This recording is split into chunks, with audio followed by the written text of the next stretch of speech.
Я хотел бы, чтобы мы посмотрели на одно место Писания у пророка Иеремии. Знаете, вот здесь Бог, Он как будто бы делит своих людей на две категории. Он же обращается к евреям, Он обращается к людям, которые знали Его на тот момент.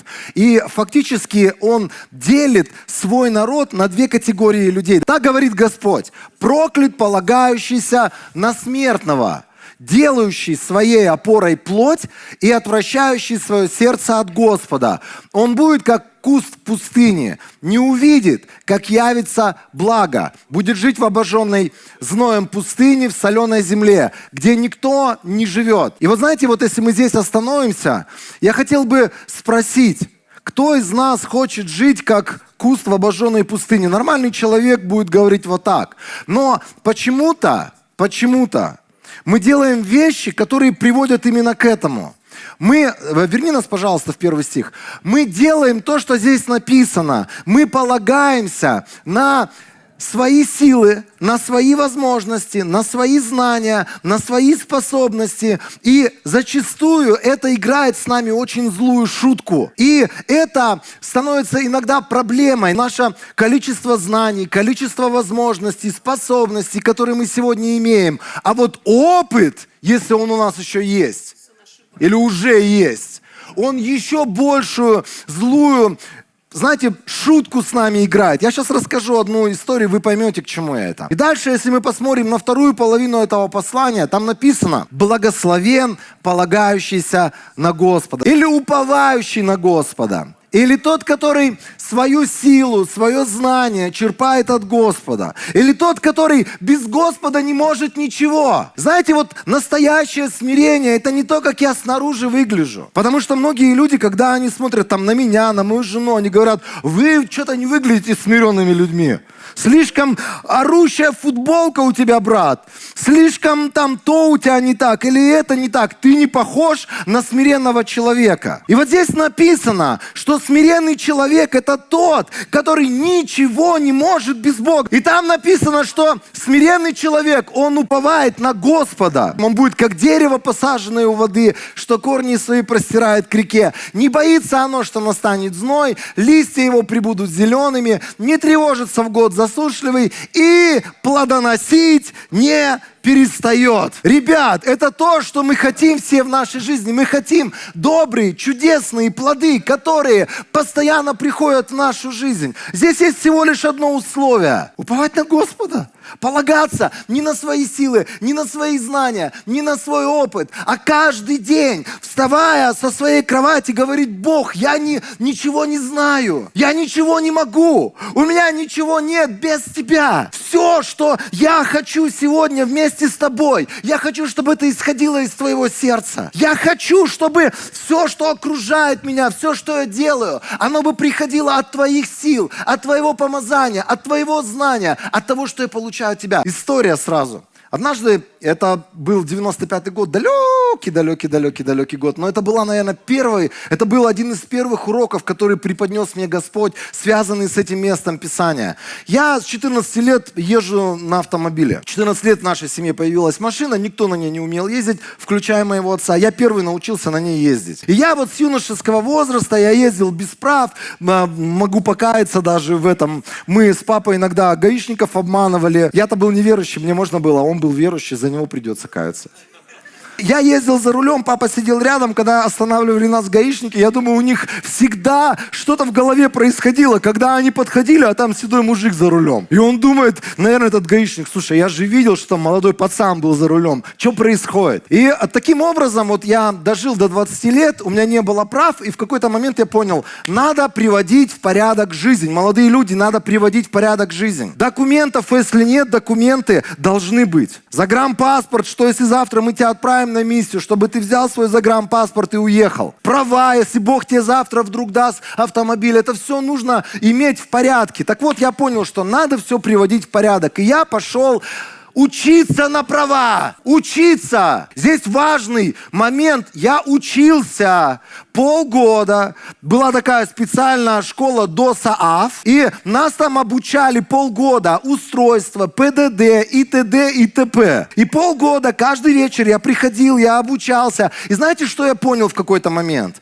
Что вот это вот количество билетов, которые существуют, мне надо будет на экзаменах помнить всю эту информацию. А там где-то 5 метров, где-то 15 метров. Я путался, я не мог точно сказать, сколько метров после остановки может остановиться машина, какой длины должен быть трос у буксируемого автомобиля. Вот это все у меня в голове не укладывалось. И знаете, что было? Я эти полгода молился и говорил: Бог, помоги мне, когда будет экзамен в ГАИ, чтобы я сдал, чтобы у меня не было проблем, связанных вот с этим теоретическим экзаменом. А вы спросите, а что насчет вождения? А насчет вождения я был красавчик. Я лучший был в нашем классе. Я там ездил вообще на изи. ЗИЛ, пожалуйста, ЗИЛ. КамАЗ на КамАЗе. Что там у нас еще? Любая машина. Да, пожалуйста, без проблем. Покажите просто, как передачи в какую сторону включаются. Все, буду на любой машине ездить. И правда, я очень легко ездил. У меня не было с этим проблем. Как вы думаете, Денис молился Богу о том, чтобы ему сдать и этот экзамен тоже? Там же есть теоретический и практический. Денис молился только за теоретический экзамен, потому что я сомневался, потому что мне казалось, я не смогу сам по себе, мне нужна Божья благодать. А насчет практического я могу, я с 14 лет езжу, я на любую машину мне дай, я на любой машине, хоть сзади руль будет, посредине, слева, справа, хоть на любом автомобиле поеду, без проблем.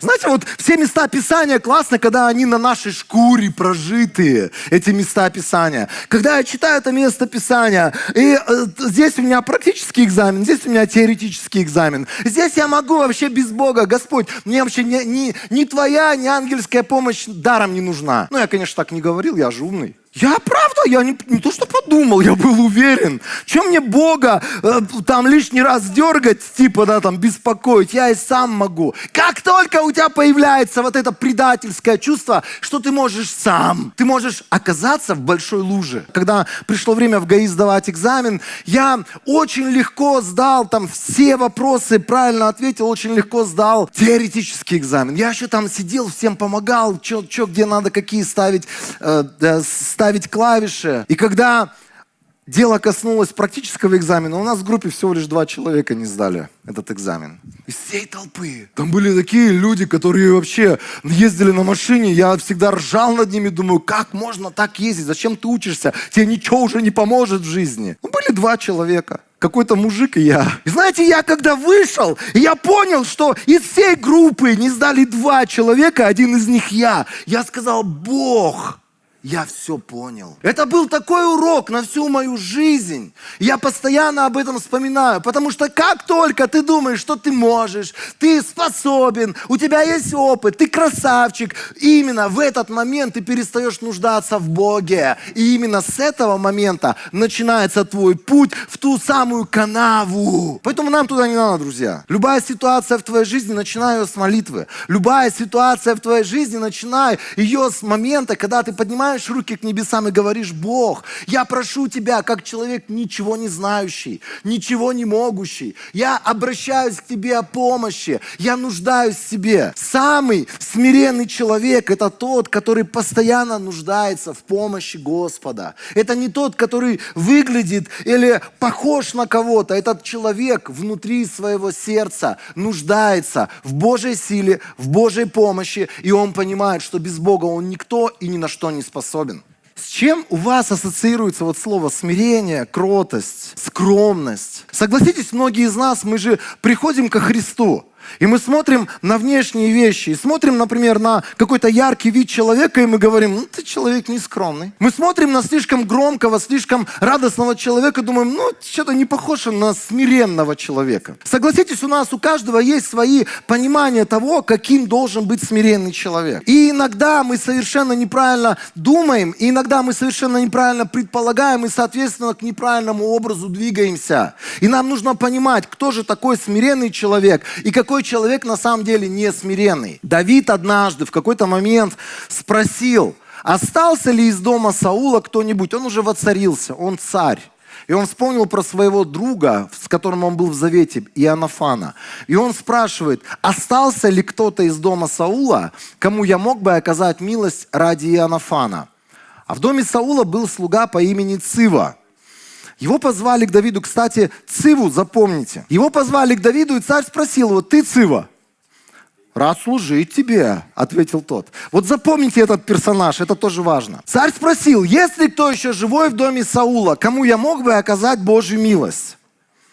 Цива ответил царю, остался еще сын Иоаннафана, он хромой на обе ноги. Цива не знал, для чего Давид спрашивает об этом человеке. На минуточку. Просто, чтобы вы тоже это в голове у себя отложили. Где он? Спросил Давид. Цива ответил, он в доме Махира, сына Амиила, в Ло-Деваре. Полный расклад, все явки, пароли, все координаты. Все сразу рассказал. Царь Давид послал забрать его из Ло-Девара, из дома Махира, сына Амиила. Когда Мемфибошет, сын Иоаннафана, или Мемфиосфей, сын Иоаннафана, внук Саула, пришел к Давиду, он поклонился ему в знак почтения. Царю поклонился. Давид сказал, Мемфибошет, я твой слуга, ответил тот. Не бойся, сказал ему Давид. Видимо, он трясся перед царем, и он выглядел очень испуганным. Потому что, дальше Давид продолжает, потому что я непременно окажу тебе милость ради твоего отца Иоаннафана. Я верну тебе всю землю, которая принадлежала твоему деду. У Цивы в это время глаза вот такие становятся, потому что он думал, на этом хромоногом отыграются за все пакости, которые Саул творил. Я непременно окажу тебе милость ради твоего отца Иоаннафана. Я верну тебе всю землю, которая принадлежала твоему деду Саулу, и ты всегда будешь есть за моим столом. Если вот остановиться на тех стихах, друзья, это же про нас. Мы приходим, вот тот к Давиду пришел, а мы к Царю Небесному приходим. Царь Небесный говорит, ради Голгофского креста, ради жертвы на Голгофе. И Он открывает огромное количество обещаний для всех, для нас. Он говорит, ты не от своей силы, не потому что ты крутой какой-то, а потому что я так решил. Ты входишь сегодня в мою радость, ты входишь в мой дом. Там, помните, будешь всегда сидеть за моим столом. Мы все стали Божьими детьми. Мы Его народ. Она не лучше меня, я не лучше тебя. Мы все одинаковые дети Божьи. И Он говорит, теперь я возвращаю тебе одно, другое, третье. Вспомните, сколько обетований о нас сказал Бог. Мы же как те самые блуждающие дети. Мы где-то болтались. Потом мы пришли к Отцу. Отец пир закатил. Ангелы ликуют. Все ликуют. Теленка убили. На перстень, на палец надели. Там новую одежду на нас надели. Бог нам кучу всего выдал. Это радует тебя? Это заставляет тебя с утра до вечера благодарить Его за то, кем ты стал во Христе Иисусе. Что происходит здесь? Мемфибошет поклонился и сказал, вот слушайте, что он говорит. Кто такой твой слуга, чтобы тебе обращать внимание на такого мертвого пса? Мы так разговариваем. Мы так разговариваем. Я недостоин, я чмо подзаборное. Бог, почему ты меня выбрал? Я этого недостоин. Я ни на что не годен. Выкинь меня на помойку. У нас такая риторика иногда. Знаете, что самое интересное? Здесь дальше царь призвал слугу Саула Циву и сказал ему, я отдал внуку твоего господина все, что принадлежало Саулу и его семье. Вместе со своими сыновьями и слугами ты должен обрабатывать для него землю и собирать урожай, чтобы у внука твоего господина была еда. Прикиньте, сколько всего он делает для этого человека. А у него такое сердце, кто я такой? Друзья, когда мы говорим о смирении, некоторые люди путают подлинное смирение, они путают его со лжесмирением. Когда Бог о нас что-то сказал, кто ты такой открывать свой рот и говорить против этого? Он говорит, я хочу, чтобы ты ел за моим столом, чтобы ты был достойным, чтобы ты получал то, что я хочу тебе дать. Да нет, у меня не получится. Я недостоин. Знаете, лжесмирение – это сегодня подделка, которая преподносится во многих религиозных кругах как смирение. Риторика у Божьих людей не такая, что Господь за меня, Он оправдал, Он очистил, Он сделал меня святым народом Божьим. Я Его посол на этой земле. Я представляю невероятного Царя Небесного. Нет, не такая риторика. Кто я такой? Я чмо последнее. Пусть кто-нибудь другой это будет делать. Я никогда не был достоин и не буду достоин, чтобы Бог через меня кого-то там спасал, кого-то исцелял, чтобы какие-то невероятные вещи стали происходить. И знаете, с Голгофского креста кровь свидетельствует о том, что не твоими силами, но благодаря Его жертве сегодня ты уже больше не грешник. Сегодня ты уже больше не человек, который... Знаете, я без Христа, я грешник, но во Христе Иисусе я оправдан, во Христе Иисусе я Его святой Божий народ. Это многолетнее провозглашение или исповедание моих уст. Потому что как часто кажется, что вот эта вот риторика самоуничижения, риторика, когда ты хочешь просто поплакаться пред Богом и сказать: Бог, ты ошибся, не надо было меня избирать, надо было избирать более достойного человека. Я никогда не был достоин и не буду достоин. Эта риторика, она изменится только тогда, когда ты возьмешь первое послание Петра, 2 главу с 9 стиха, и ты каждый день начнешь говорить, что ты святой человек Божий, ты взят Богом, самим Богом в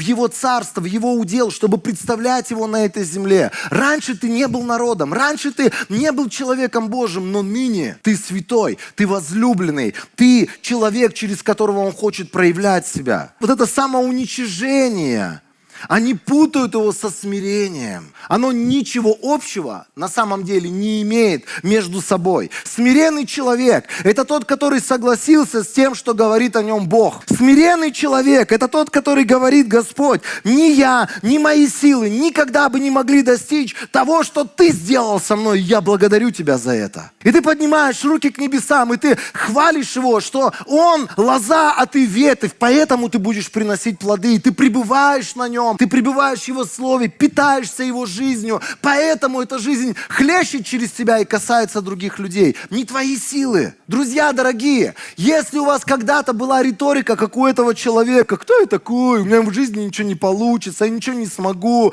я недостоин, у меня, знаете, с каким-то человеком поговоришь, он говорит: ну конечно, я такое чмо, я вообще удивляюсь, как ты со мной здороваешься. Ты смотришь, думаешь: зачем ты это говоришь, брат драгоценный?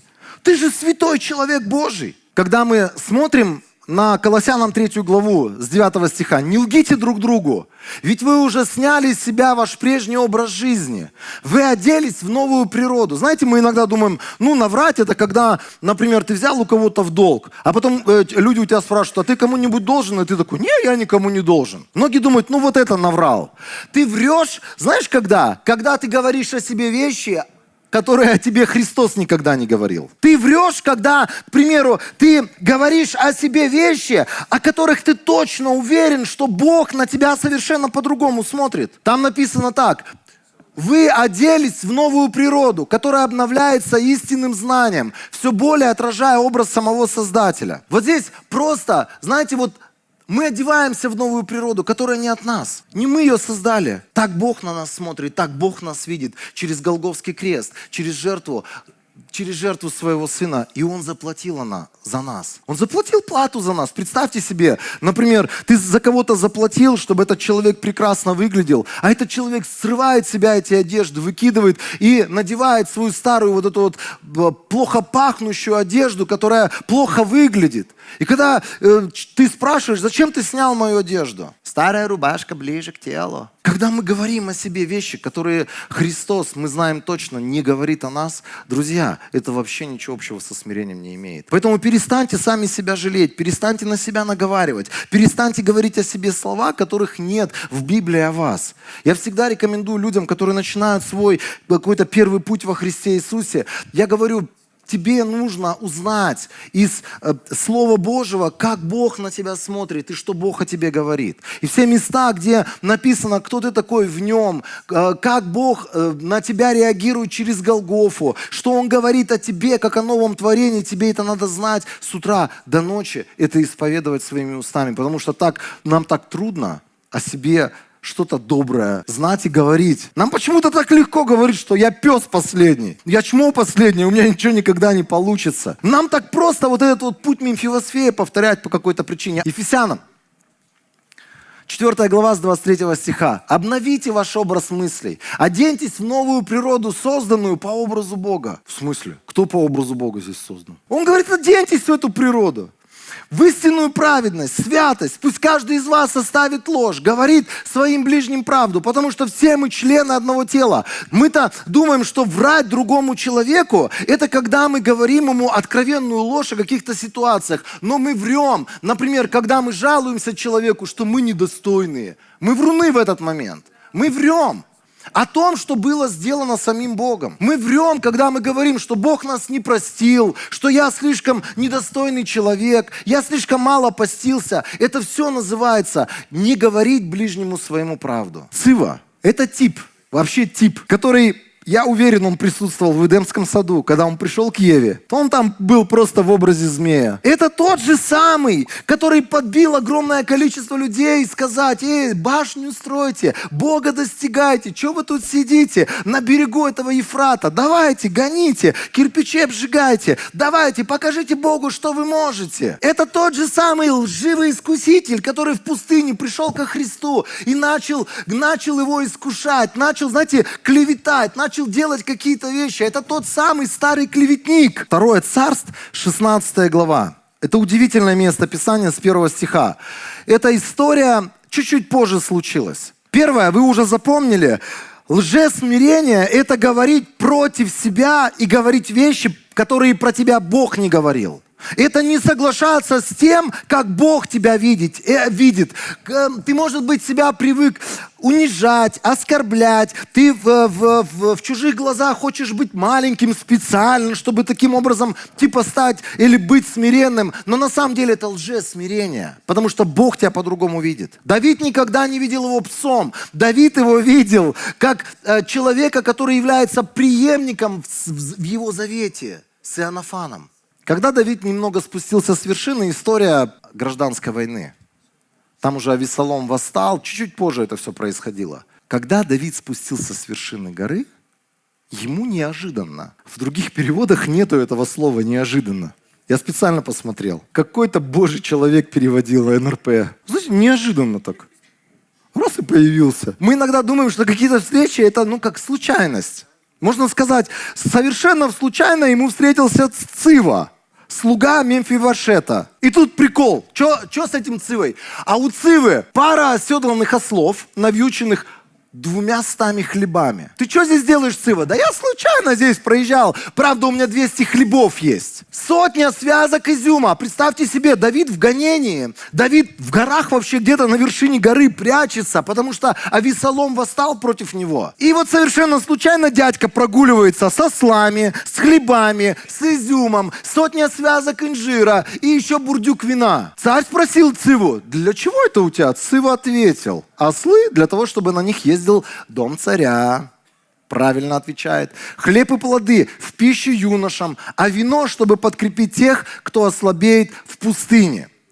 Тогда царь спросил, а где же внук твоего господина? Цива ответил ему, вот он, змей из сада. Он сейчас в Иерусалиме, потому что думает, сегодня дом Израиля вернет мне царство моего деда. Тогда царь сказал Циве, все, что ранее принадлежало Мемфивошету, теперь твое. Низко кланяюсь тебе, царь. Знаете, вот этот клеветник братьев наших, а он же никуда не делся. Думаете, он куда-то делся? Он также ходит, он также что-то в уши каждому вкладывает. Он также пытается, знаете, кого-то оклеветать, кого-то осудить, над кем-то вот эти эксперименты поделать, лишь бы какую-то выгоду кто-то поимел. И вот тут интересная история, чем она заканчивается. Вы поймете, почему я вообще показываю Циву в таком неприглядном виде. Потому что дальше, когда мы видим, что Давид возвращается в Иерусалим, и он встречается с Мемфивошетом. Мемфивосфей мне больше нравится. 2 Царство, вот здесь 19 глава. Мемфивошет, внук Саула, когда Давид вернулся, вышел навстречу царю. Он не мыл ног, не стриг усов и не стирал своей одежды. Ребят, согласитесь, грязный, весь такой неухоженный. Для многих это как раз-таки показатель смиренного человека. Иногда вот смиренных или вот этих вот, типа смиренных в кавычках, мы почему-то вот так вот их видим, скромных людей. Немножко неухоженный. Ой, что это ты там, волосы покрасил, что ли?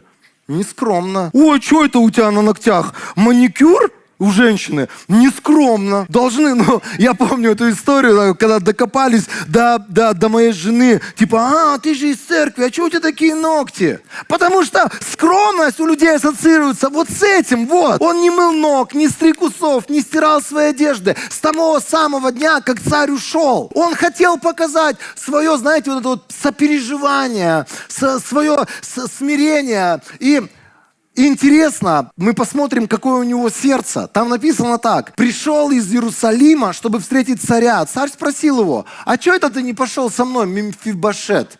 Он ответил, господин мой царь, так как твой слуга хромой, я сказал, сейчас оседлаю своего осла и поеду на нем, чтобы мне отправиться вместе с царем. Но Цива, мой слуга, предал меня. Там Цива его подставил технично. Он еще и оклеветал твоего слугу перед господином моим царем. Господин мой царь, как ангел Божий, делай так, как тебе угодно. Все потомки моего деда не заслужили. Опять эта риторика. В смысле, братан, уже все, забудь. Ты уже новое творение. Ты уже в завете. И он опять начинает. Недостойны, не можем, не заслужили. Да, конечно, не заслужили, это всем понятно. И он говорит, ничего не заслужили, кроме смерти. Но ты дал твоему слуге место среди тех, кто сидит за твоим столом. И какое же я имею право еще что-либо просить у царя? Царь сказал ему, зачем говорить дальше? Давиду это уже надоело все. Он говорит, хорош, остановись. Он говорит, я приказываю тебе и Циве разделите уже поля пополам, уже устал я от вас. Да пусть он забирает все, раз господин мой царь прибыл домой благополучно. Знаете, что такое лжесмирение? Number two. Это когда ты просто соглашаешься с тем, что этот Цива, вор, разбойник, он обокрал тебя. Этот лживый дьявол, который просто, знаете, есть огромное количество обетований, дьявол говорит, не получится. Да, не получится, я же недостойный. Но такой смиренный зато снаружи. Вот смотрите, какая интересная риторика. Он говорит, да мне ничего не надо, пусть все забирает. Главное, что я хочу быть просто хорошим человеком. Я хочу быть в хорошей церкви всю жизнь. Все, что меня интересует, мне главное на небо прийти. А то, что у меня там есть огромное количество Божьих обетований, которые мне Господь оставил через Голгофский крест, заплатив цену, да, это не важно. Мы же на небо идем. Когда ты смотришь на христиан, которые просто отказываются от Божьих обетований, и они это делают под таким святым предлогом, они это делают под таким, знаете, благочестивым предлогом, да мне ничего не надо, мне бы лишь бы с Господом побыть. Мне не надо, ну и что я там больной, ну и что, быстрее умру, разрешусь и в небеса пойду. А то, что Господь сказал, я на Голгофском кресте забрал твои немощи и болезни, не получилось у меня, Господи. Вот здесь Цива в очередной раз показал себя, оболгал и обокрал. Друзья, у нас есть огромное количество Божьих обетований в нашей жизни.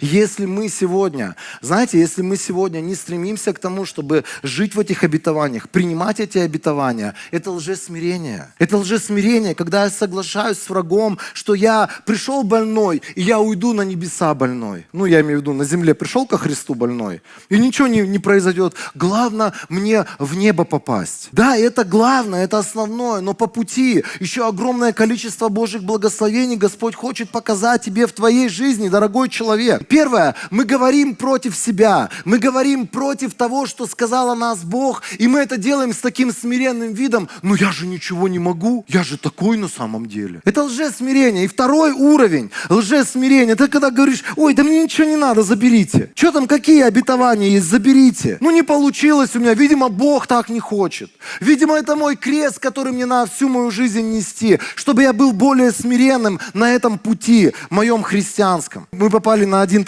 на одно собрание, мы были миссионеры начинающие. И там молились за тех, кто миссионеры, и у кого нет жилья собственного. А мы жили, у нас была 3-комнатная квартира, но, правда, одна комната была закрыта, она была 2-комнатная. Но, правда, мы жили в одной комнате, потому что она была холодная, мы топили маленькой такой, знаете, от электричества буржуйкой, мы топили одну комнату, могли себе позволить протопить. И вот мы жили, ничего не платили, нам через какого-то брата это бесплатно дали. И мы такие благословенные, мы счастливые, мы Богу служим, нам ничего не надо. И тут человек один говорит: выходите все миссионеры, у кого нет жилья, мы будем молиться, чтобы невероятный Бог сделал чудо в вашей жизни. И знаете, вышли такие миссионеры, и я сижу. И я помню, этот ведущий говорит: а у вас что, жилье есть собственное? Я говорю: нету. А что ты не выходишь? Да, у нас нормально все жильем, нам там бесплатно выдали, ерунду какую-то выдали. Мы были благодарны, но у нас не было горячей воды, она текла только когда отопление было, мы из отопления эту горячую воду коричневую брали. Слава Богу за это! Мы, знаете, такие смиренные.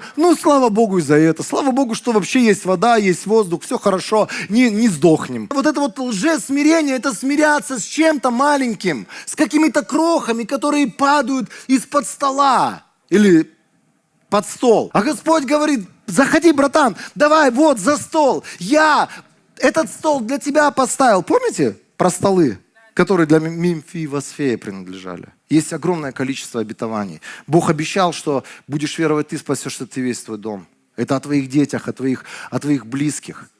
И может быть что-то идет не так, и они не хотят смириться пред Христом. Да, ничего у него никогда не произойдет. Горбатого могила исправит. Исцеление – это тоже наше.